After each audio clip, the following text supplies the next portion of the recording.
January, the month that reminds us why we continue to live in Minnesota and Wisconsin. The month that has repeatedly brought heartbreak to die-hard Vikings fans. The month that is known for the coldest temperature ever recorded in the United States. Fortunately, that wasn't in Minnesota or Wisconsin, and there are actually several states that have seen colder temperatures than what we've seen here. But that doesn't change the fact that you live where you live, and in January, it's just cold, with a capital F for Fahrenheit. To kick off 2018, we're going to talk about cold weather emergencies. And what better place to do that than Stillwater, Minnesota, home of the ice castles, some great restaurants, and the picturesque St. Croix River. This month, we're hanging out with Stillwater Fire, whose bravest keep the locals safe, along with the elite paramedics from Lakeview EMS. We're also going to talk about the human trafficking prevention efforts that are in place as we prepare to host the Super Bowl next month in Minneapolis. So sit back, switch your pagers to vibrate, and kick your feet up, because you're watching Regions EMS Update.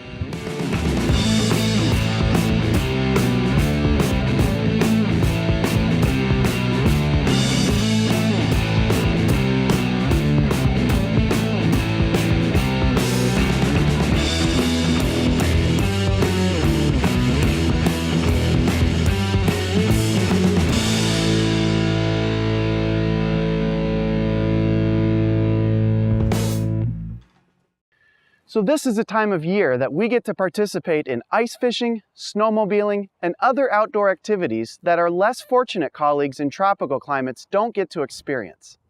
Sometimes those activities can take a turn for the unexpected. Let's talk about what happens when chilly turns frigid. Every year, we hear about people who are stuck outside for longer than necessary. Hypothermia is an odd goose, or an odd gray duck if you're from Minnesota. Cold temperatures do weird things to our bodies. We intentionally try to cool people after a cardiac arrest, but we worry when it happens accidentally. From frostbite to ice rescues, you need to be prepared to deal with these types of situations around this time of year. So for all of us who cheer for the NFC North, here's what you need to know. There's typically two scenarios that we see in this area. Either someone gets stuck outside for too long and gets a bit too cold, or they fall through the ice and get real cold real quick. The key is understanding how body heat is lost, and there's 4 ways that happens: conduction, convection, radiation, and evaporation. Let's break this down. Conduction is the transfer of heat through direct contact. Makes sense, but keep that in mind next time you lay your patient out on a cold, hard backboard. A simple thing like a blanket between the patient and the board can easily buy you a few degrees. Convection is the transfer of heat through air or water movement. It's the whole reason why we have wind chills and why those cold, windy days are that much more dangerous. So radiation is a transfer of heat through space without direct contact. We can use that to our advantage with a heat source like the sun, but it works to our disadvantage when we're just standing outside in the cold weather like we have in winter. The final method of heat loss is through evaporation, which is where energy is lost as a liquid converts to a gas. This is especially important with cold water submersion injuries, but can also come into play with exertion, such as operations during a rescue scenario or on the fire ground. So the key treatment priorities when you're dealing with a hypothermic patient are to minimize further heat loss and attempt to restore as much body heat as you possibly can. This can be done by removing any wet clothing, bundling up the patient with multiple layers of warm clothing or blankets, removing them from a cold, windy environment, and increasing the ambient temperature of your ambulance as much as you possibly can. This is just a very brief overview of the management of hypothermia. This would be a great time to review the Regions EMS Hypothermia Guideline for more information on how to manage these patients.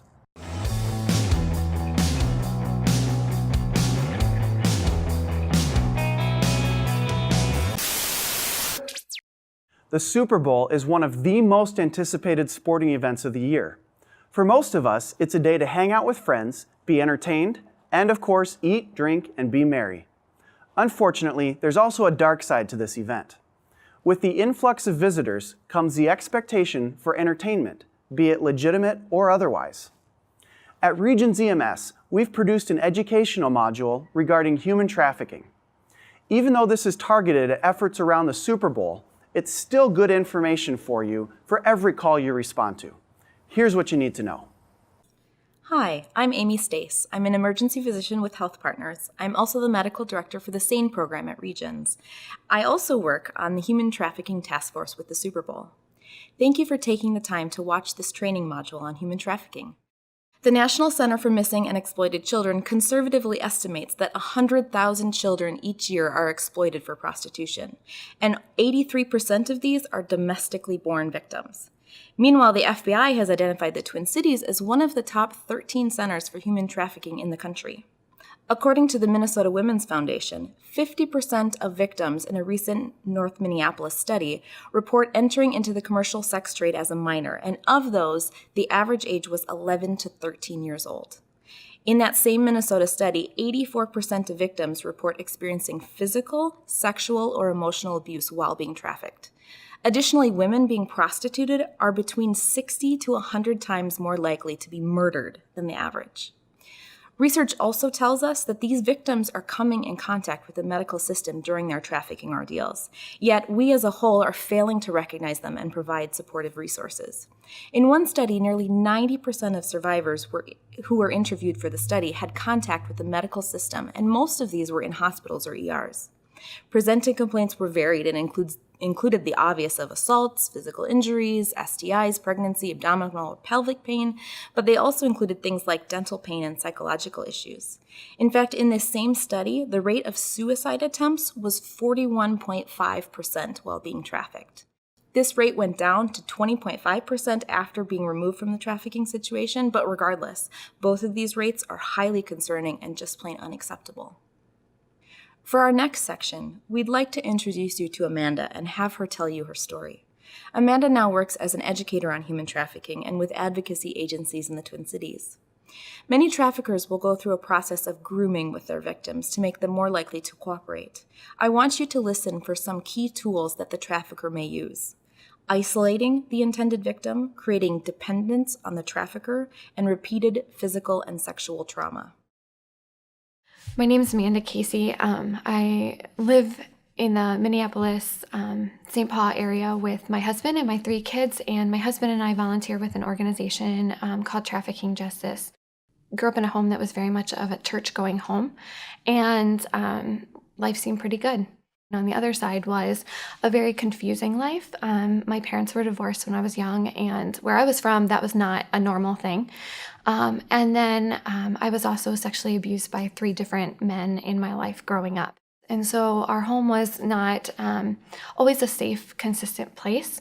It was very confusing and contradicted.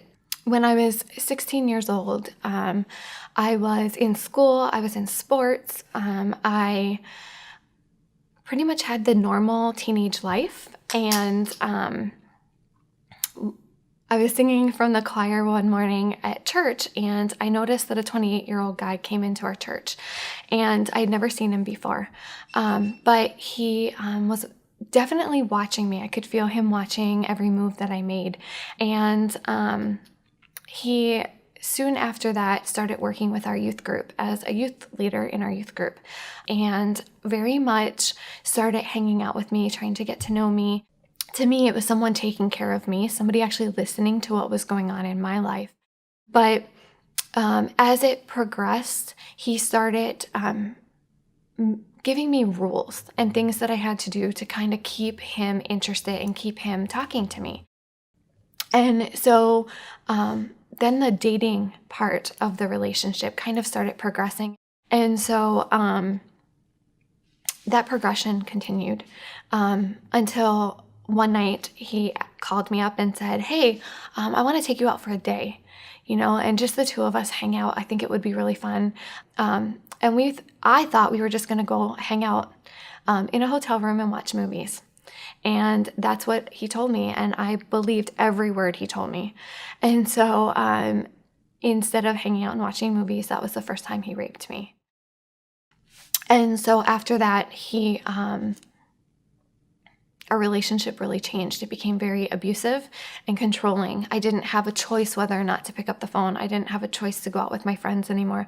I didn't have a choice of what to eat or what to wear. He would tell me explicitly what I was allowed to do every single day. But nobody knew that there was even a switch. Nobody knew that anything else was going on, because he had told me if I told anyone, he would make me look like a liar.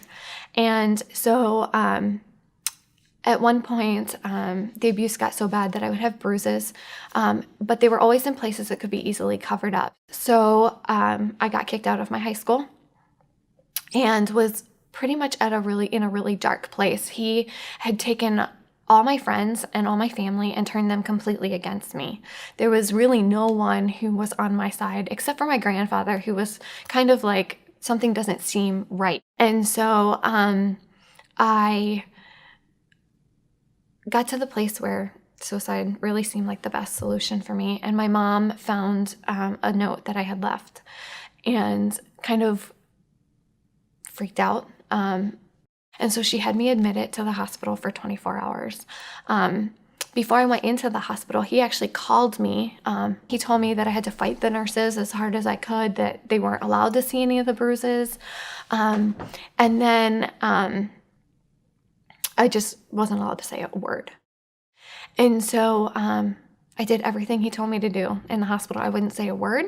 And anytime they wanted to do any type of exam, I kicked and screamed and yelled and just tried to create as big of a ruckus as I could, because I couldn't let them find out what was going on. So I was there for 24 hours, and then because I wouldn't talk, they couldn't keep me. And so he actually came to the hospital and picked me up from the hospital. And I was completely done. Like, there was no way I was gonna try to fight anymore, because he had already proven that he was controlling my entire life and that everybody was against me. And so when we got in the car that day, we went to my dad's house. And my dad and this guy together raped me. And I was told to go clean myself up. And as I walked down the hallway to go to the bathroom, I heard them say, "Okay, I think she's ready now. And I think she'll stay." And I had no idea what that meant. But I remember being in the shower and thinking, this is it, my life's over. There's no way I'm getting out of this. It was like I heard a voice say, "Go, run now." And I grabbed my car keys and my phone and I ran. And I went to the only person who knew that something was off, which was my grandpa. And he arranged for me to get away, a place for me to stay for a little while that would be safe. And then he helped me finish my school so I could graduate high school. And as I think back over all the times that, all the different scenarios that have played out, I ran into so many different professionals. I really needed someone to give me some resources or to let me know that there was help out there when I was in a safe place to ask for it. And so I think it's very easy for us when we see men, women, boys, and girls in these types of situations to put our biases on them, to say, "Oh, that's just a drugged kid," or "That's just a kid who's looking for attention," or "She's just a," honestly, I don't like this expression, but "she's just a whore."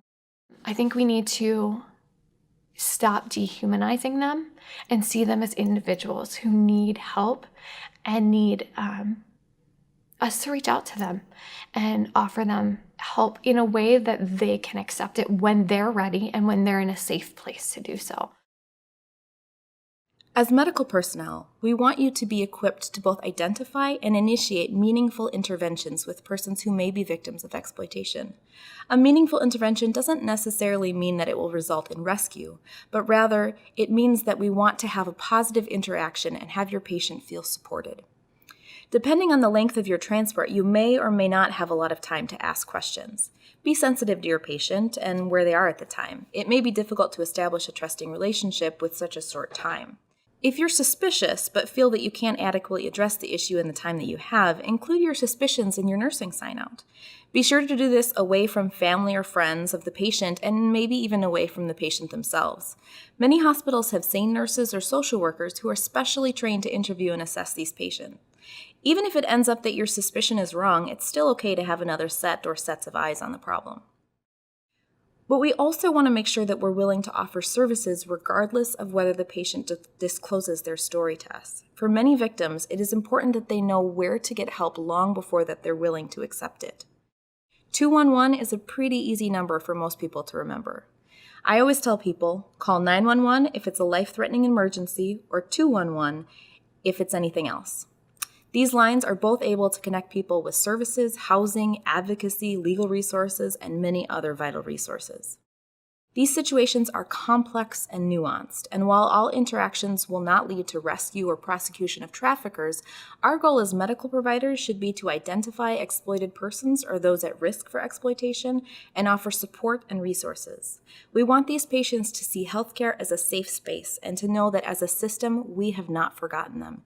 You play an important role in this process. To learn more about this issue, here are some resources which may be helpful to you. Thank you.